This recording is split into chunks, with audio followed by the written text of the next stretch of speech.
ഞാൻ night duty ഒക്കെ കഴിഞ്ഞ് കിടന്ന് ഉറങ്ങുമായിരുന്നു കേട്ടോ. അപ്പം അതെ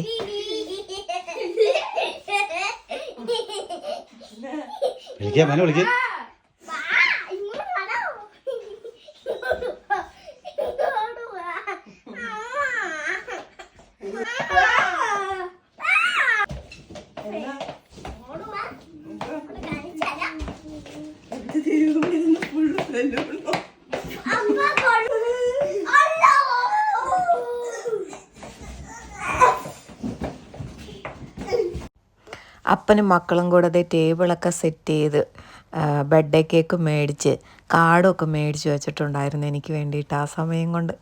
happy birthday to you, happy birthday അമ്മ, ഹാപ്പി ബർത്ത്ഡേ.